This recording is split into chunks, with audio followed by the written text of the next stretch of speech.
84 लाख योनि के चक्कर लगा करके यहाँ तक आ गए, तो अब हमें आगे की सीढ़ियों पर और विचार करना चाहिए। आचार्य पूज्यपाद स्वामी अर्ध शतक बना रहे हैं, 50 श्लोक कह रहे हैं समाधि तंत्र में।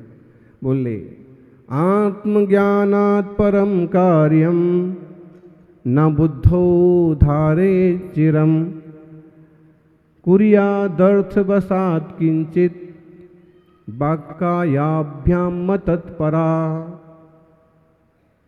जिनकी रुचि अध्यात्म की है उनको बहुत जल्दी समझ में आएगा। बड़ी अच्छी सलाह है। बोले देखो सुनो भाई, आत्मज्ञानात् परम कार्यम ना बुद्धौ धारे चिरम। आत्म कल्याण आत्मदृष्टि के अलावा दुनिया का और कोई कार्यक्रम दिमाग में लोड मत करो। मोबाइल में वो चीजें लोड करो, मोबाइल में वो चीजें अपलोड करो जो बहुत जरूरी और स्पेशल हो। सारा कचरा जमा मत करो। बोले आत्मज्ञान आत्म रुचि आत्म चर्चा के अलावा और कोई चीज बुद्धि में धारण मत करो। आप बोलोगे फिर दुनिया चलेगी कैसे? सब थोड़ी महाराज जी बन करके यूं आंख बंद करके ध्यान में बैठ जाएंगे। बड़े बड़े गुरु महाराज तो आंख भी नहीं खोलते हैं, अपने अंतर्मुखी रहे आते हैं। और ऐसे ग्रस्त करेगा तो कैसे काम चलेगा? बात ठीक है, गृहस्थी का काम नहीं चलेगा, लेकिन समझाना तो पड़ेगा कि रास्ता तो यही है।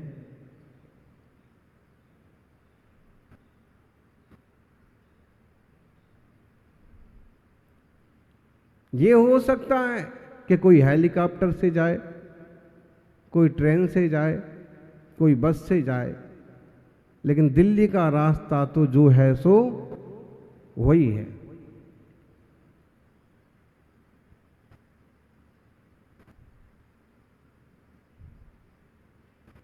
दिल्ली का रास्ता कौन सा है जी? अशोक जी कल ही जाके आ गए, सुबह गए शाम को। इसी काम में हमको 3 महीने लग गए।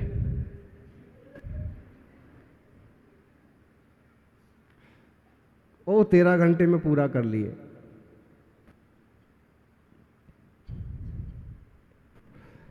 चाहे हेलीकॉप्टर से जाओ चाहे गाड़ी से जाओ, जयपुर का रास्ता कौन सा है जी? जो है वही है। रेल भी थोड़ा थोड़ा इधर उधर से होके जाएगी, हेलीकॉप्टर सीधा हवा में सीधा जाएगा, सड़क की तरह नहीं गोल गोल घूमेगा, लेकिन रास्ता तो लगभग वही होगा। तो आचार्य भगवंत कहते हैं कि भाई मुनिराज भी करे तो भी रास्ता वही है, और गृहस्थ भी करना चाहे तो भी रास्ता वही है। उसको भी अगर मोक्ष मार्ग की भावना है तो मुनिराज तो समझ लो जैसे हेलीकॉप्टर से उड़ के जल्दी पहुंच जाएंगे, और श्रावक धीरे धीरे थोड़े थोड़े व्रत बनाता हुआ वो भी कभी ना कभी पहुंचेगा ही पहुंचेगा। दिल्ली आप जल्दी पहुंच जाओगे हेलीकॉप्टर से, लेकिन मोक्ष जो है कौन जल्दी पहुंचेगा? बोलो। गाड़ी से आप पहुंच गए, सुबह गए और शाम को वापस। मुनि महाराज का भी मामला ऐसे ही है। वो जितने वीतरागी हैं उतनी जल्दी कर्मों का क्षय करके और सिद्ध हो जाएंगे। और श्रावक जो उन मुनिराजों के सेवक हैं, भक्ति करते हैं, उनके जैसे मुद्रा बनाते हैं, क्षण भर को उनके जैसे सामायिक का मन बनाते हैं, उनकी चर्या करवाते हैं, वो श्रावक भी समझ लो कि पैसेंजर से जा रहे हैं।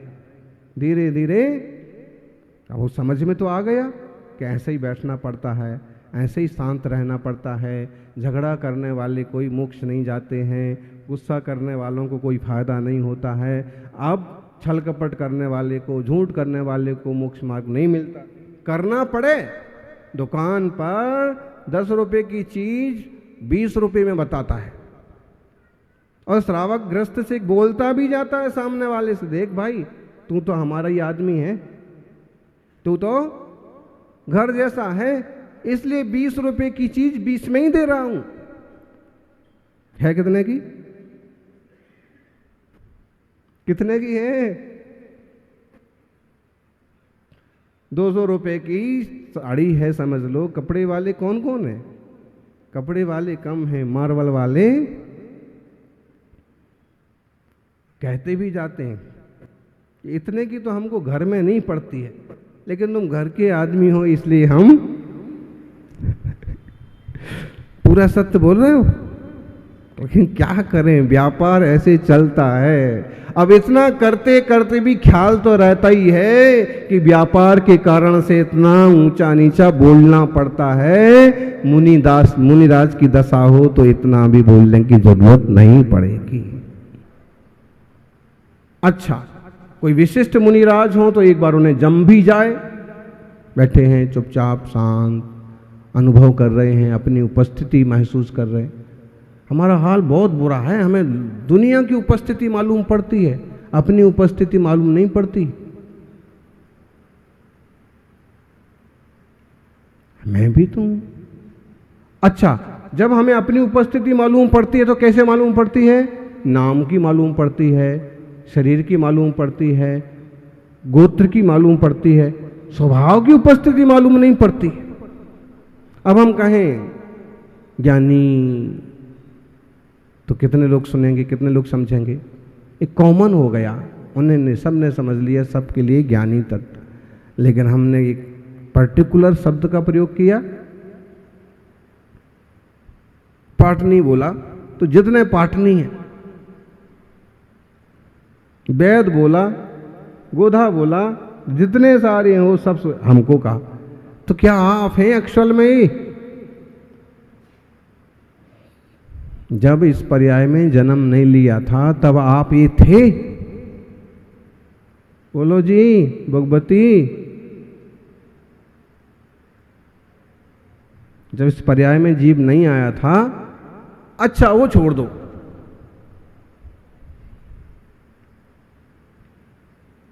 जब तक आपकी शादी नहीं हुई, किस किस की नहीं हुई?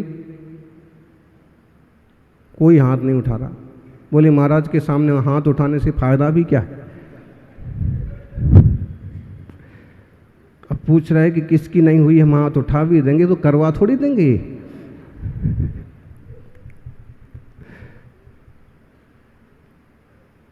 फिर भी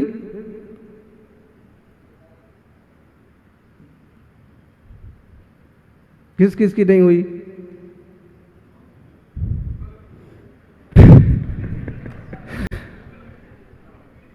अब समझो, ऐसे बेटियों में, महिलाओं में, अब जब तक आपका विवाह नहीं हुआ था और तब तक आपके घर में जो नहीं आई बहू बन करके किसी अच्छे परिवार की कन्या, तब तक उसका गोत्र क्या था? मान लो अपने पिताजी का लिख रहे थे, पाटनी लिख रहे थे, आपके यहां आ गए तो क्या बन गए? क्या बन गए? जिसमें आ गए, काला में आ गए तो काला बन गए।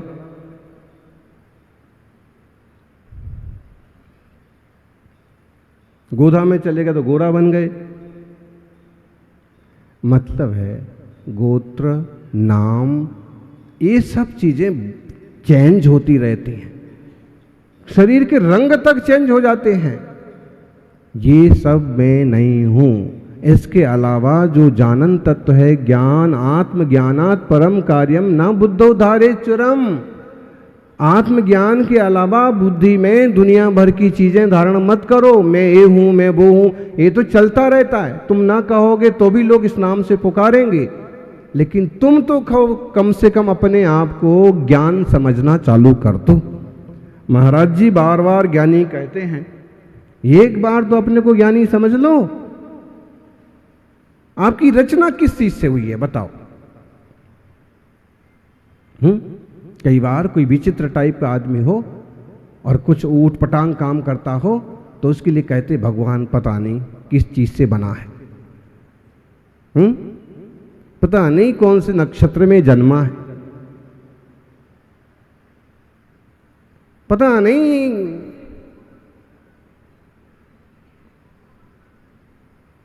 बोलते हैं ये किस मिट्टी के बने हैं, इतना परिश्रम कर लेते हैं और फिर भी तरोताजा रहते।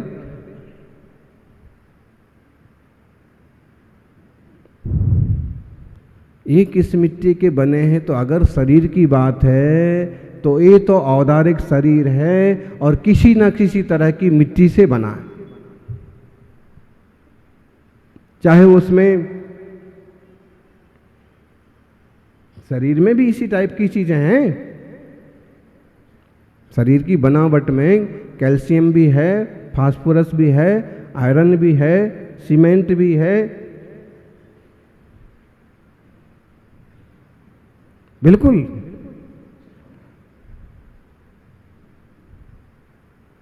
यहां तक कि इसमें बारूद भी है। विज्ञान कहता है कि किसी इंसान के शरीर का अगर बारूद इकट्ठा कर लिया जाए तो एक माचिस में जितनी तीलियां हैं उतना बारूद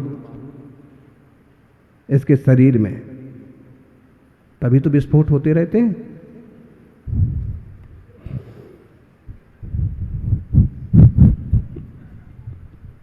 क्या करेंगे आप?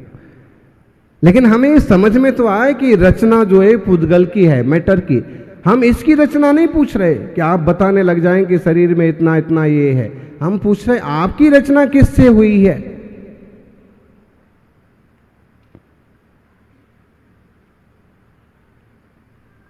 बोलो मुमुक्षु, आपकी रचना कैसे हुई है? चैतन्य धातु में यह जीव है।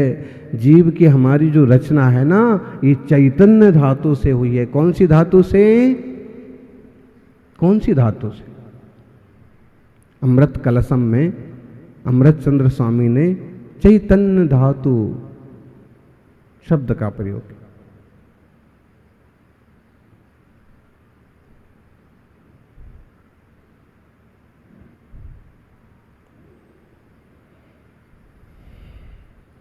आत्मज्ञानम स्वयं ज्ञानम ज्ञानादन्यत करोति किम पुरभावस्य कर्तात्मा मोहोयम व्यवहारी नाम।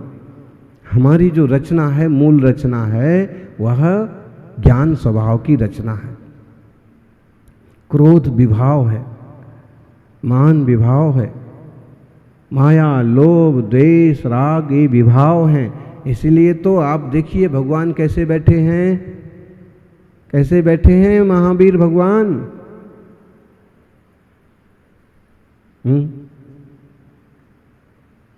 मुनि सुब्रत भगवान कैसे बैठे? आप उनकी मुद्रा देख लो, उसमें भी राग द्वेष मोह का चिन्ह भी नहीं मिलेगा। उनने इस चीज को उपलब्ध कर लिया है, अपने चैतन्य धातु में स्वभाव को उपलब्ध कर लिया है। अगर आप चाहते हो कि आप भी आनंदित और सुखी हो तो आत्मज्ञानात् परम कार्यम न बुद्धौ धारे चिरम। महाराज जी 2-2 घंटे 3-3 घंटे आंखें बंद करके बैठे रहते हैं। क्या करते रहते हैं? आहार के बाद आए और बस भाई हम अब ध्यान करेंगे, सामायिक करेंगे। तो उसमें करेंगे क्या? क्या करेंगे? बोलो महाराज जी, क्या करते आहार के बाद?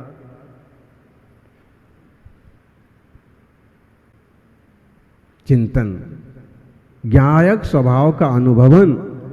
शरीर की तृप्ति तो हो गई, लेकिन अब ध्यान से खुद की तृप्ति भी होना चाहिए। आत्मज्ञानात् परम कार्यम। अब देखिए, गज कुमार मुनिराज के सिर पर सिगड़ी जल रही है।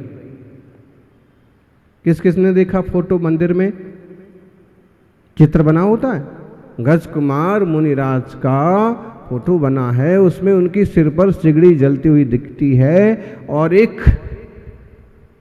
उनके ससुर हैं वो सज्जन। महाराज जी मना क्यों नहीं करते? गज कुमार का चरित्र आप पढ़ें तो वो भी बड़े उत्पाती रहे। राजकुमार अवस्था में उनने भी खूब दमादम उठापटक की, यहां तक कि कृष्ण परेशान हो गए।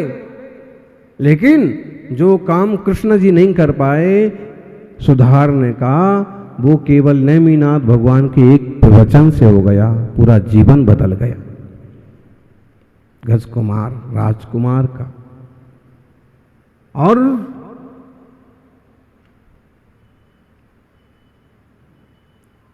उपसर्ग हुआ ही इसलिए है, उनने उस लड़की को पसंद कर लिया, सौमिल श्रेष्ठी की ब्राह्मण की लड़की को पसंद कर लिया, पक्का कर लिया, अब शादी करना है। कृष्ण जी से बोल करके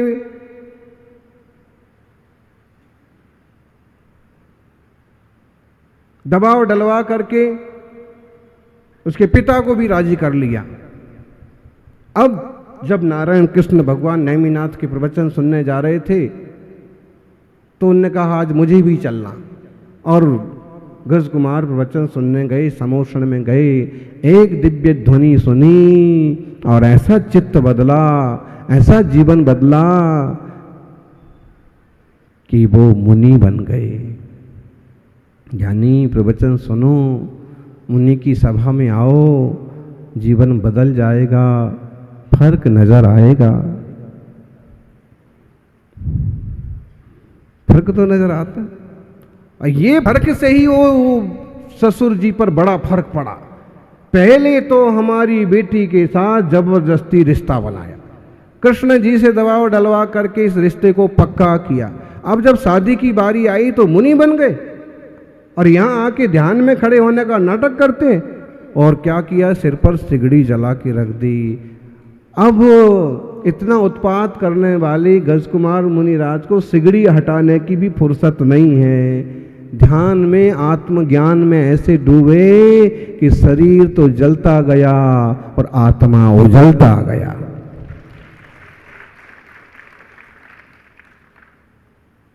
ये आत्मज्ञानात् परम कार्यम न बुद्धौ धारेच्चरम। बुद्धि में आत्मज्ञान के अलावा उन्हें कुछ सूझा ही नहीं।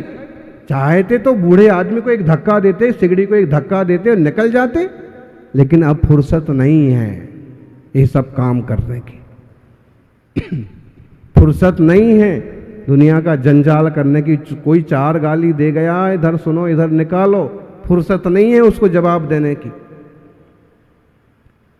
अशोक जी बोले एक दिन, मैं किसी तरह के झगड़े से हमेशा दूर रहता हूं।